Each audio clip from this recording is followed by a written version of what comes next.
Before every protest, there was a ritual. A woman named Señora Maria would kneel down in front of a black street dog in Santiago. His name was Negro Matapacos. She'd touch his head and bless him, not as a pet, but as if she were sending her son into battle. The most beautiful thing we filmed was when Señora María están en la casa, que la Señora María era la persona. The most beautiful thing we filmed was that Mrs. Maria was in the house. Mrs. Maria was the person who took care of Negro Matapacos. And before Negro Matapacos went out into the street because he was a stray dog, Mrs. Maria gave him a blessing as a symbol of protection for Negro Matapacos to go out into the street. This is Francisco Millán, a Chilean filmmaker with En Marcha Films, who documented Negro Matapacos in his 2013 film Matapaco. We interviewed him in Spanish, and it was translated by our other guest in this episode, Ricardo Araya. It's read here by Christopher Casella, an artist and researcher of labor history. Porque no podía mantenerse en una casa, y la Señora María le da un símbolo. Everyone knew that he was not a house dog and had to go out on the street. He could not stay in a house. Mrs. Maria gives him a symbol of protection, and it's in the documentary. And that moment is very beautiful.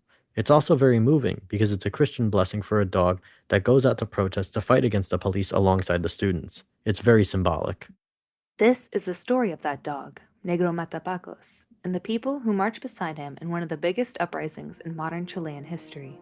I'm Audrey Kemp. And I'm Tyler Hill. This is Working Class History, Riot Dogs, Chile.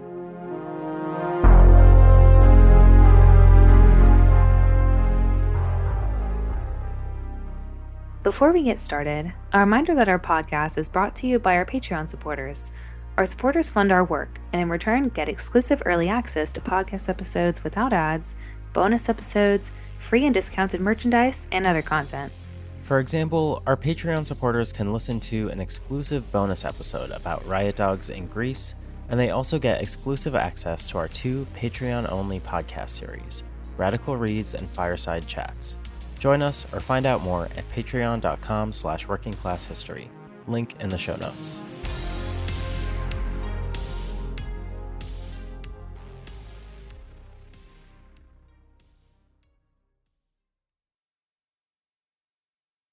As a quick content note, there is a brief but graphic mention of sexual violence in the first few minutes of this episode.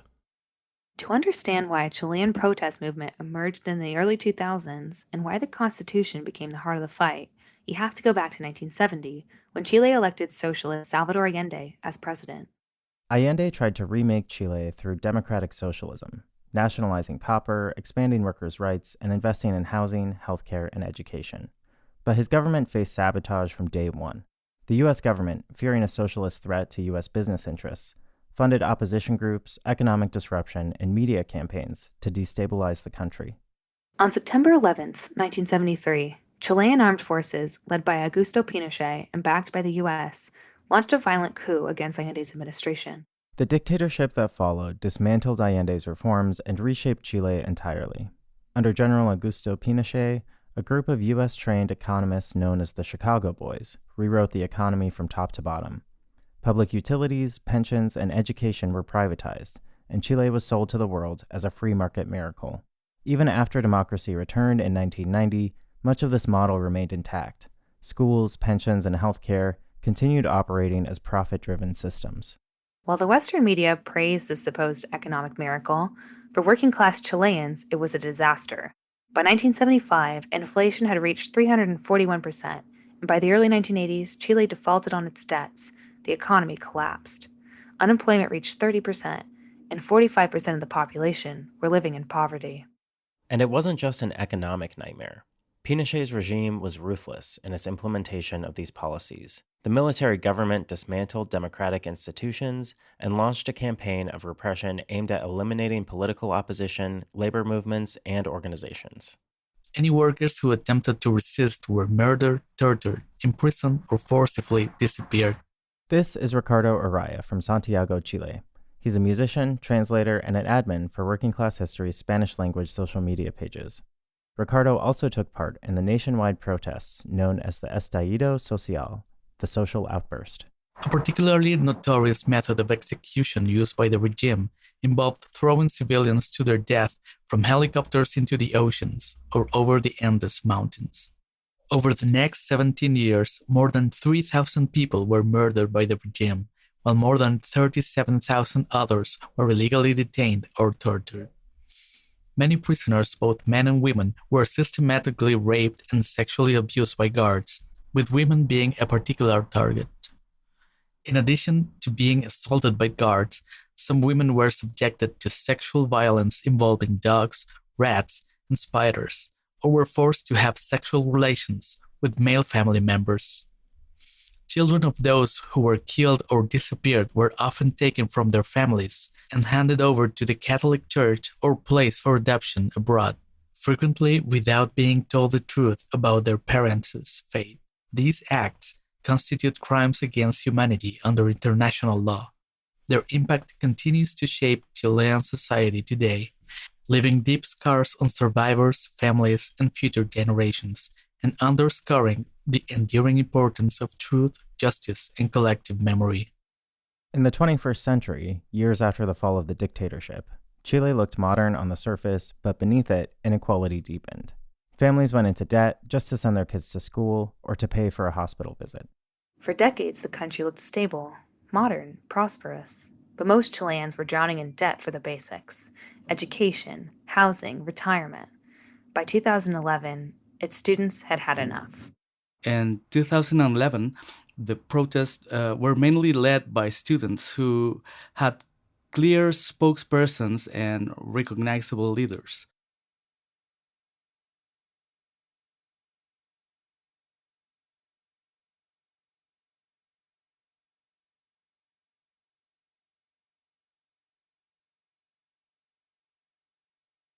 The Chilean student movement of 2011 was one of the largest social mobilizations since the country's transitions to democracy. To give you a little context, it had its roots in the neoliberal reforms introduced during the Pinochet dictatorships that centralized public schools, cut state funding for higher education, and encouraged the proliferation of private universities. By the end of 2010, students were financing more than 75% of the cost of their higher education, making Chile's system one of the most expensive in Latin America and in many cases exceeding the values of several European countries. The protests started over delays in scholarship and food benefit payment. But they soon expanded their demands into a broader critique of the commodification of education and the debt burden generated by state-backed bank loans. Massive marches began in April and May and were joined by high school students and then by teachers and workers who supported the struggle as well.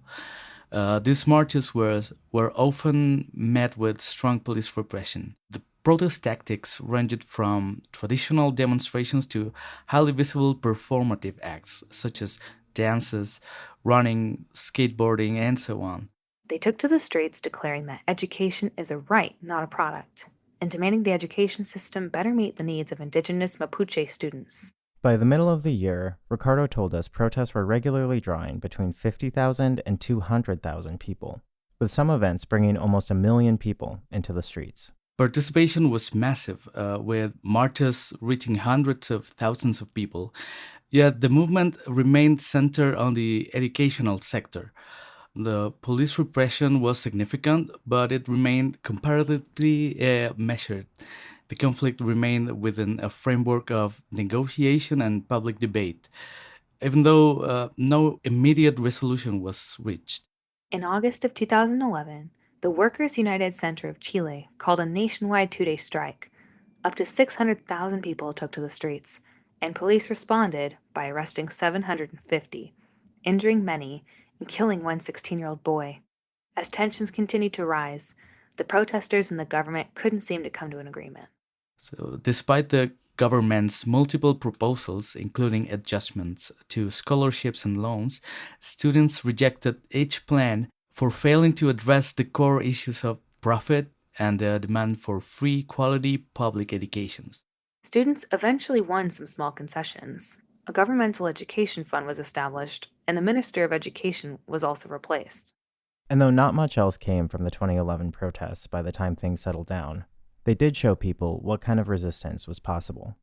While no immediate reforms were achieved in 2011, the movement succeeded in reshaping Chile's political agenda by forcing education to the center of public debate. The students brought the issue of free public education to the table and encouraged public discussion. This laid the groundwork for future reforms under subsequent administrations, such as the end of Pinochet's law that allowed the commodification of school education. And right there in the middle of this incredible mass movement, there were dogs. Lots of dogs. Chile has a long history of street dogs. They aren't owned by a single person, but cared for collectively by different neighborhoods, campus communities, or street vendors. Ricardo says these dogs are a kind of mirror for the country itself. Loyal, resilient, often neglected, surviving on scraps of solidarity in a system not built for them. There are many street dogs in Chile, primarily due to persistent pet abandonment and lack of robust public policies to address the issue. Although a growing culture of animal care and respect has improved conditions in recent years, there are still no municipal or state-run shelters to systematically address the issue of strays. Accordingly, abandoned pets and street-born dogs often remain on the streets, with community groups and individuals filling the void left by the absence of official policies. It happens a lot that when there's a dog wandering in a certain neighborhood, the neighbors often take care of them, give them food and sometimes shelter. And one of these dogs would become the face of the student protest movement. A black dog with a white chest and a red bandana. Students called him Negro Matapacos, which literally translated to black cop killer. The name sounds kind of harsh in English, but in Chile, it's protest slang. Defiant, not literal. It's saying, even a stray will bite back. Me siento muy orgulloso. I feel very proud because hicimos que la I gente am very conociera proud. I know that his name sounds violent. It means cop killer, but I feel very proud. Ricardo says that street dogs who started consistently joining protests earned a reputation for being loyal and supportive. These are qualities that deeply resonated with participants because they embody the solidarity and persistence which are central to any social movement. These dogs were initially associated with resisting violent repression in the streets because of their aggressive behavior against the police, but over time they came to represent all forms of resistance against the status quo and hope for a better future. Francisco told us about how he first heard of Negro Matapacos and how he came to make his film. You can find the link to watch the film in the show notes. fue un trabajo, un examen, cuando yo estudiaba. When I was studying audiovisual communication at the university, the director Gonzalo Ramirez came up with this idea for a short documentary. The idea was to entertain because the dog was fascinating, but also to show the police violence and how the student protests were happening between 2010 and 2012. Francisco and his classmates heard rumors about this legendary protest dog and went searching. Nos dijeron que este perro estaba en una universidad. They told us the dog was Esa at a university universidad currently estaba in protest. It took us 2 months to find him. When we arrived, he was guarding students at the university. That was the first time we met him. It's recorded in the documentary, very badly because we were beginners, but that's the first appearance of Negro Matapacos. Matapacos was just like another student. He mingled with the students, and they were very fond of him because he was an animal who was always at the protests. Soon, he was everywhere, charging water cannons, barking at riot cops, and protecting students from guards. Uno de los momentos más tensos que vivimos y que One of the most tense describimos moments we experienced and witnessed was when Negro Matapacos was caught in the middle of a fight between police and students. Negro Matapacos was in the middle, and we didn't know if something was going to happen to him, if they're going to hit him or run him over. We didn't know what was going to happen to Negro Matapacos. But Negro Matapacos, being a street dog, seemed to always find a way to survive. Francisco remembers one march outside of the University of Santiago, where police lines formed across the avenue and students held up their makeshift shields of trash can lids and pieces of plywood. And there was Matapacos, pacing back and forth in front of the line, barking every time the armored vehicles rattled forward. When the first stream of water arced toward the students, he didn't run. He braced himself and barked harder, as if warning everyone behind him. había momentos en que la violencia policial Negro Matapacos was always in the first line where police and students clashed. Police tried to soak our cameras with water cannons. I was hit 2 or 3 times. It was very violent. Students started calling him comrade. And he wasn't the only one. Students in other parts of Santiago marched with a spotted dog named El Vaquita. And in 2019, a scruffy gold mutt named Rusio Capucha became another symbol, his fur soaked by tear gas as he ran alongside demonstrators. Dogs were widely depicted in protest art, as a symbol of the struggle. Often graffiti showed Negro wearing his trademark red bandana, which, by the way, wasn't the only one he ever wore. The graffiti show him charging at riot police or standing defiantly beside protesters. One of the most famous murals in Santiago featured his silhouette against riot shields with the words "Lucha como el Negro Matapacos," fight like Negro Matapacos. And his image was used both humorously and defiantly in signs and banners during protests.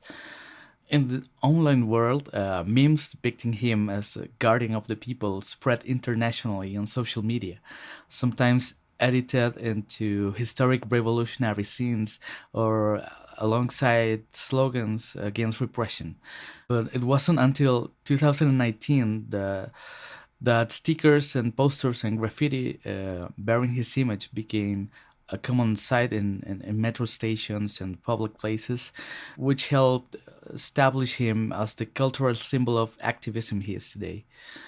Though these images have decreased considerably since then, it is likely that Negro Matapacos' face and image will be used again if there's another massive protest in the future. Los estudiantes le tenían mucho The cariño. students had a lot of affection for Matapacos because he was always at the protests. They saw him as part of them. I think he was the leader of his pack. The students were the pack of Negro Matapacos, and he took care of his pack. And they took care of him. He'd walk the streets after marches with his tail high, and students would stop to feed him, pet him, and take selfies with him. En momentos, él Sometimes pasaba he en would la walk down the calle. street, and many students walking by would recognize him, take care of him, show him affection, give him food, or take photos with him. Negro Matapacos was very famous. So the students wanted a photo with him, and there was a time when we went to a university, and Negro Matapacos was protecting the students who were talking, in assembly, organizing themselves. And I remember we were there, and a university guard arrived, and Negro Matapacos attacked this guard to defend the students. We always believed that because he attacked police officers, guards, and people who wore that type of uniform and had that image. But yes, we saw Matapacos playing, we saw Matapacos being affectionate with other animals, we saw Matapacos being part of other students' lives. Those were beautiful moments too. We'll be right back after these messages. If you want to listen to our podcast without ads, you can join us on Patreon, where you can also listen to an additional bonus episode about riot dogs in Greece. Support from our listeners on Patreon is the only way that we're able to devote the time and money it takes to make this podcast. Learn more and join us at patreon.com/workingclasshistory. Link in the show notes. Francisco told us there was almost an otherworldly quality to Negro Matapacos. Bueno, él He irradiaba radiated a very special energy. He felt like a very unique dog. The other dogs didn't look like Negro Matapacos for some reason. I don't know if it was his eyes, but he was very special and gave off a very special energy. When you were around Negro Matapacos, you felt that he wasn't like any other dog. I don't know why, I can't explain it. But I think everyone who got to know Negro Matapacos knows that's how it was. He didn't look like other dogs. He was very special. Nobody knew where he came from. no sabíamos cómo encontrarlo donde We didn't know how estaba, to find him, cómo where he was, or how to get to him. No, we never knew. We never knew who he belonged to, how he got to the universities, who his real owners were, if he had always been on the streets or had had an owner before. No, we never knew. The most difficult part of researching Negro Matapacos was recreating his past history. It didn't exist. We had to search for it and find what little there was of Negro Matapacos' history. But over time, the students started inventing their own lore and backstory for him. He became a sort of folk legend. gente que lo conocía como negro, como They called him negrito. Negro, Negrito, Matapacos, and there was also a story about him, which was a joke, that he had 2 wives and 32 illegitimate children. So people said he was like a dog living a crazy life on the streets. Many things were said about him, but Matapacos was always called many names. Some people knew him as Negro, Negrito, or Cholo, but they all meant black. There were many stories circulating, but no one knew where Matapacos came from, and to this day, no one knows. After the camera stopped rolling and the news cycle died down, Matapacos kept living in the streets, and he kept getting hurt. Es que algunos A años few years después, after the documentary, Negro Matapacos went through two risky situations. The first was that he got into a fight with another dog and was beaten up and broke his leg. We had to rescue him, and I had to go to the university where he was being held and start a fundraiser on social media, Facebook at the time, to contact a veterinarian who could save Negro Matapacos. The second time, he got hit by a police car. también tuvimos que hacer exactamente lo mismo, pero en ese momento We also con la had to ayuda do de the los same thing, but this time with the help of the students, and we were able to collect money to save Negro Matapacos' life. These were two very special situations in which I saw Negro Matapacos obviously injured, but with a look that was not his usual one. He was sad, in a lot of pain, and seeing a dog that was so aggressive, but at the same time so affectionate like that, was very strange. And I always tell that story because nothing is on record. There are some photos, but it's not in the documentary and it's not a part of the story. It was something that we experienced among the people who were there, those of us who were able to be there. Francisco says seeing him wounded, sad, and in pain was devastating because this was a dog everyone thought of as fearless. Fast forward 8 years to October 2019. The Santiago Metro raises fares by 30 pesos, about 4 US cents. The 2019 uprising became a much larger, more traumatic confrontation that reshapes Chile's political landscape in a way that still reverberates today. We have a very business-driven socioeconomic system. People were tired of injustice and the inequality of our life here, and it all began with the students, school students, avoiding the metro fare. But it quickly evolved into something more because people began to protest the overall system, you know, the high inequalities in our way of life.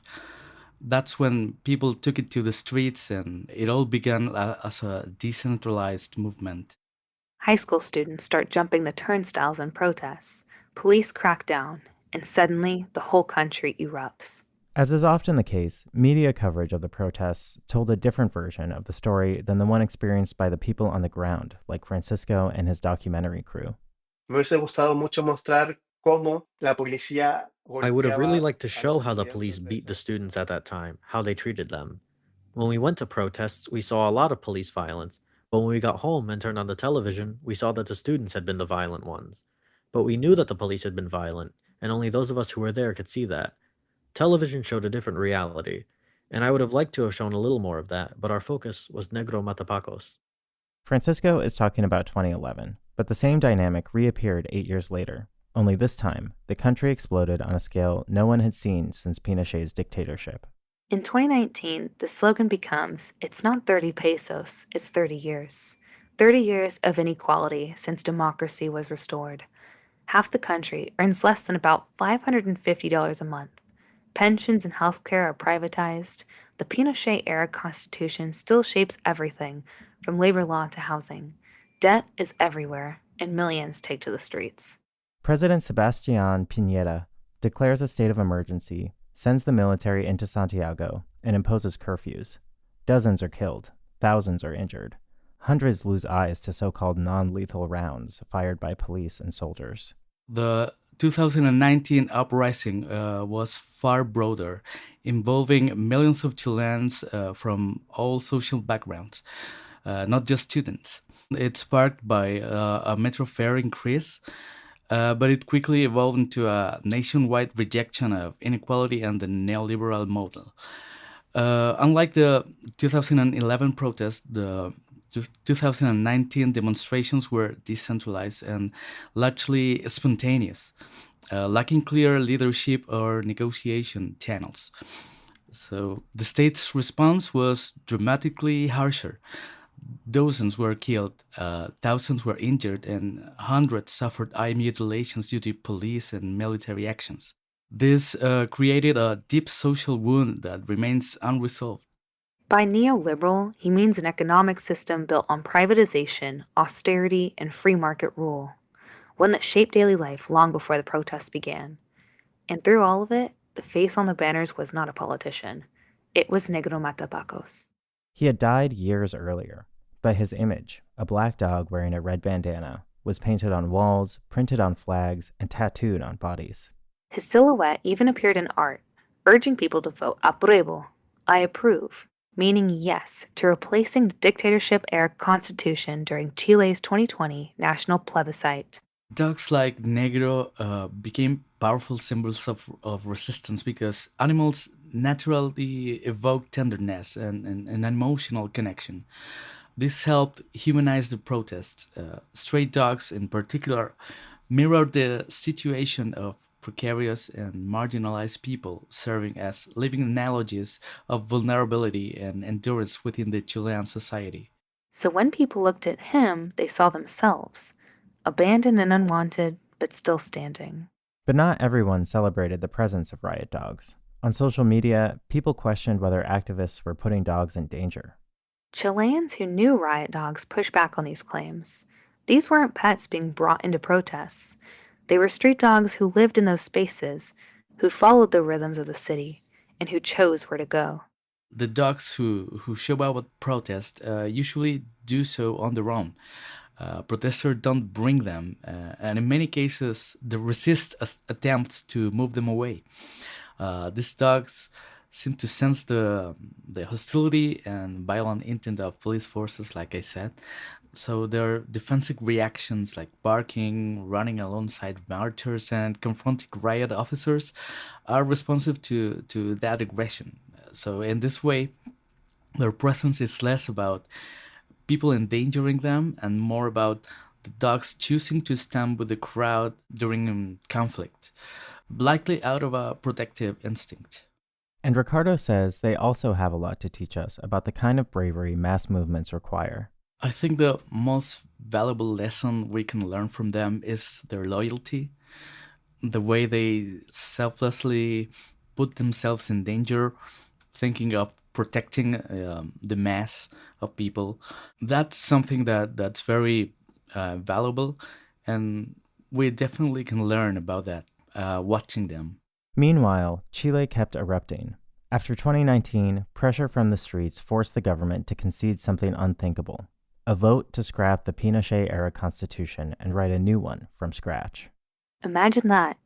40 years after a dictatorship, a stray dog in a red bandana becomes the face of a movement so big it forces the country to rewrite its laws. La gente encontró un símbolo. People found a symbol they could identify with. I don't know if it changed the way people protested, but it did provide them with a formula or an idea they could identify with in order to go out and protest. We feel like street dogs. Matapacos is a street dog. That's what he represents. It's a figure. It's not a human. It's not a leader. It's not from a political party. It doesn't have human representation. It's a symbol. It's a dog. It's an animal. And in Chile, from those years until today, it's represented by the figure of Negro Matapacos. People found this symbol, which is Negro Matapacos, and took it to the streets to make it an idea of protest. Negro Matapacos in Chile is the idea of protest. It is the idea of resistance, and also because he is a stray dog. In Latin America, stray dogs are everywhere, and stray dogs are the animals that have the worst life. They go hungry, they are cold, they are beaten, and that is what happens to the working class. They are beaten, they are cold, they go hungry, they have to work to survive. And that's why people began to see Negro Matapacos as a symbol of resistance, and it is part of all protests to this day. But has anything changed? No. But it was the symbol of the protests at that time in Chile, and I think in other countries internationally as well. There's a reason animals, especially dogs, become symbols of protest. They don't speak, but everyone understands exactly what they're trying to say. There are always stray dogs that align with demonstrators. And the general atmosphere was a mix between hope and the crude reality of facing the police, because in 2019 the response of the police was very harsh. There were very violent clashes. Dogs make state violence impossible to sanitize. If a dog charges a water cannon, no one can pretend the repression is abstract. And when a stray chooses to stand with students, it says something the government never intended. Even the street has taken a side. Ricardo tells the story of a riot dog named El Vaquita, who we mentioned earlier. He was injured after he was shot by police with a riot shotgun. But students couldn't get him to the vet.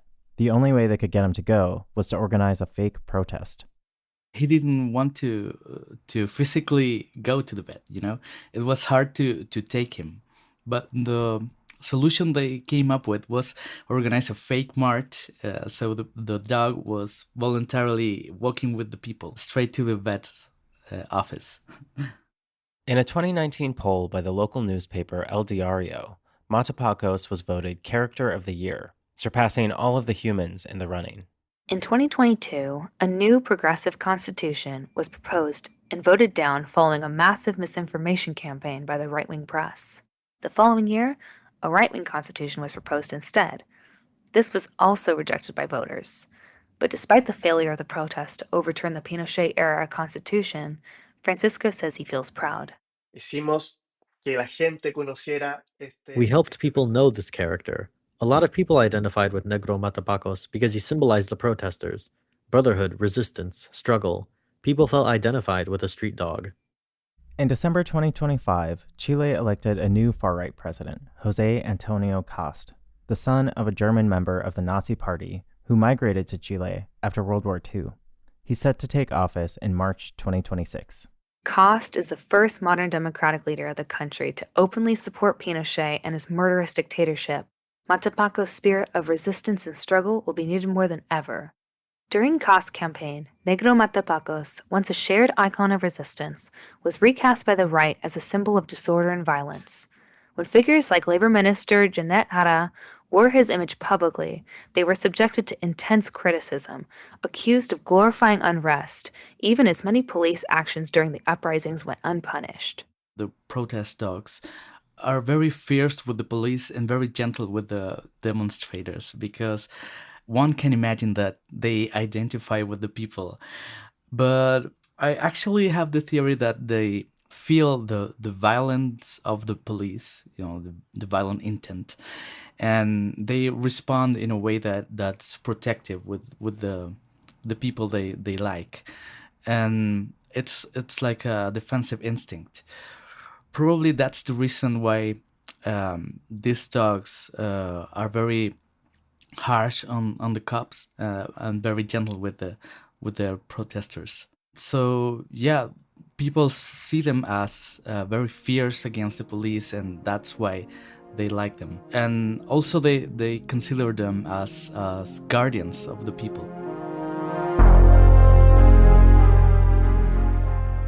That brings us to the end of this episode. In our bonus episode, exclusively for our supporters on Patreon, we talk about riot dogs in Greece, another country that was being torn apart, not by dictatorship, but by austerity.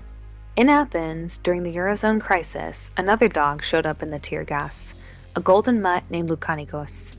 Same loyalty, same rage, same story of austerity and abandonment. This bonus episode is available now for our supporters on Patreon. It's only support from you, our listeners, which allows us to make these podcasts. So if you appreciate our work, please do think about joining us at patreon.com/workingclasshistory. Link in the show notes. In return for your support, you get early access to content, as well as ad-free episodes, exclusive bonus content, discounted merch, and more. If you can't spare the cash, absolutely no problem. Please just tell your friends about the podcast and give us a 5-star review on your favorite podcast app. If you'd like to learn more about riot dogs around the world, check out the webpage for this episode, where you'll find further reading, a link to Francisco's documentary about Negro Matapacos, and more. We also have merch commemorating riot dogs, including Negro Matapacos, available in our online store with global shipping. And as a listener to this podcast, you can get 10% off using the discount code WCHPodcast. Check it out in the link in the show notes. Thanks also to our Patreon supporters for making this podcast possible. Special thanks to Jazz Hands. Our theme tune is Lukanikos by Ricardo Araya, as the Sunfall. You can stream it on the links in the show notes. This episode was written by me, Audrey Kemp. And me, Tyler Hill. Produced by me, Tyler Hill. Anyway, that's it for today. I hope you enjoyed the episode, and thanks so much for listening.